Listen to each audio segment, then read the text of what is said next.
Alam natin na si Alden Richards ay hindi ipagpapalit si Maine Mendoza.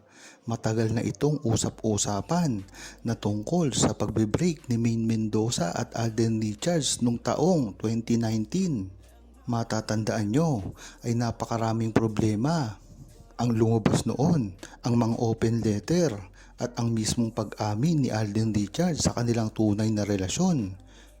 Nagtuloy-tuloy pa ito hanggang 2023. Kaya paano mapapasinungalingan ng mga bashers ang relasyon na nangyari kay Maine Mendoza at Alden Richards na napakalabo na hindi mangyari ang totoo? Dahil kabi-kabila na rin ang mga resibo na inilalabas dito.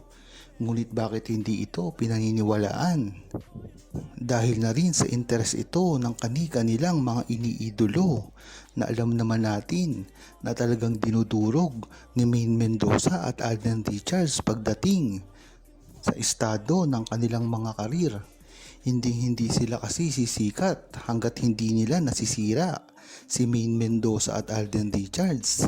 Kung mapapansin nyo, ang mga love team ngayon ay unti-unti nang nawawala at pinapalitan na ito ng mga peke na love team. Katulad na lamang ng kay Barbie at ng kay David Licauco. Kahit pa anong gawin nila na napaka-sweet nila on cam ay alam ng buong tao na hindi ito pwedeng mangyari. Ganun na rin ang ibinabalik na tambalan ni Julia Barreto. Diyan mo talaga malalaman na ang love team ngayon ay hindi na tulad ng dati. Talaga nga naman na napakataas ng antas ang ginawa ni Alden Richards at Maine Mendoza patungkol sa love team. Dahil hindi na ngayon totoo ang love team. Ang mahalaga ay ang tunay na relasyon nila sa pribado. Kaya kung tatanungin nyo, talagang napakaganda ng ginawa na standard ni Maine Mendoza at Alden Richards noon.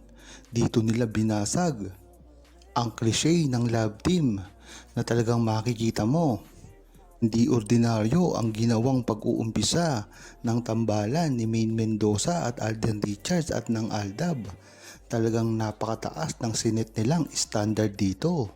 Kaya kung mapapansin nyo, ay wala nang totoong love team ngayon. At kahit pa may boyfriend o girlfriend ang isang artista, ay hindi na nila ito pinapakita sa harap ng kamera. Bagkus, iniisip na nila ang kanilang mga karir. Kaya kahit sino na lamang, ay pwede nilang i-partner sa isa't isa. Ganyan-ganyan din ang nakikita marahil ninyo kay Alden Richards na kahit merong asawa ay pwede na siya makipag-love team sa iba. Dahil na rin sa pag-aming ginawa ni Alden Richards at Maine Mendoza noon ay napagtibay nila kung ano talaga ang totoong nararamdaman nila sa isa't isa at ito ay hindi sabi-sabi dahil ito ay nakarecord.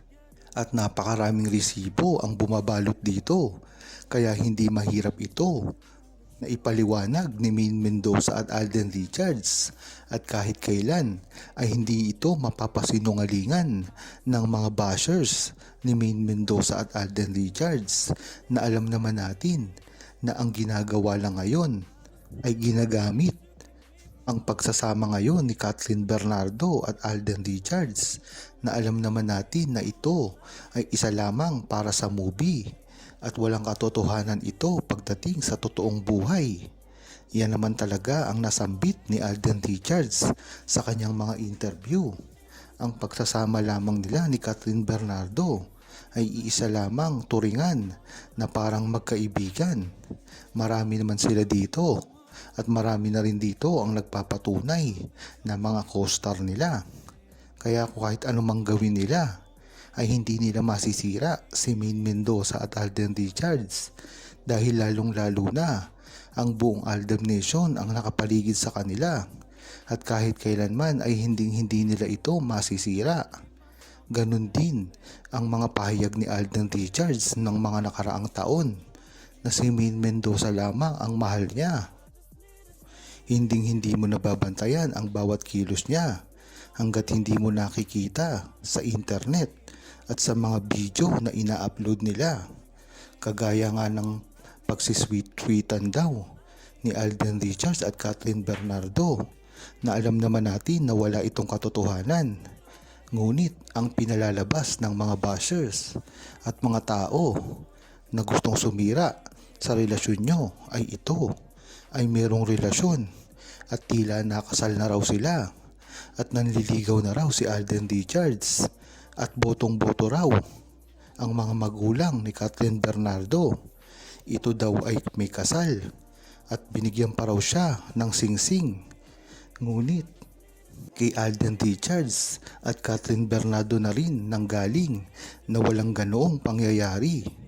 Dito mo palang malalaman na talagang ang paninira sa inyo ay totoo at ang paninira sa inyo ay talagang ikinakalat nila na si Alden Richards daw ay nanliligaw kay Catherine Bernardo. Kahit wala namang itong katotohanan, dapat pa rin ay bantayan mo si Alden Richards. Dahil nga sa napakabait ni Alden Richards, ay hindi lamang ito nagsasalita sa publiko at laban sa mga bashers niya.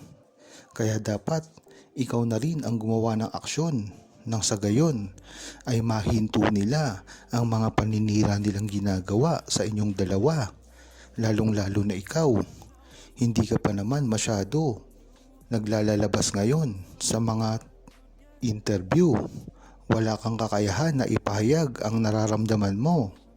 Dapat siguro ay umaksyon na rin ang mga Aldab Nation nang sa gayon ay matigil na ang paninira kay Maine Mendoza at Alden Richards dahil hindi lang naman sila ang nasasaktan dito. Lahat ang buong Aldab Nation ay talagang nagrarayot na dahil sa mga ginagawa kay Maine Mendoza at Alden Richards. Hindi nga nila ito mapapatawad dahil sa simula pa lamang ay yan na talaga ang gusto nilang gawin. Pabagsakin si Maine Mendoza at Alden Richards.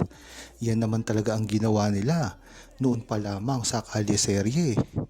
Hindi naman tatanga-tanga ang buong Aldab Nation na ito ay pinalalampas lang nila. Kung matatandaan nyo ay talagang nakipag-away pa ang buong Aldab Nation sa Twitter world noon. Dahil napakarami nga ang nambabatikos kay Maine Mendoza at Alden Richards. Huwag kalimutang mag-subscribe, comment at i-like ang video na ito. Thanks for watching!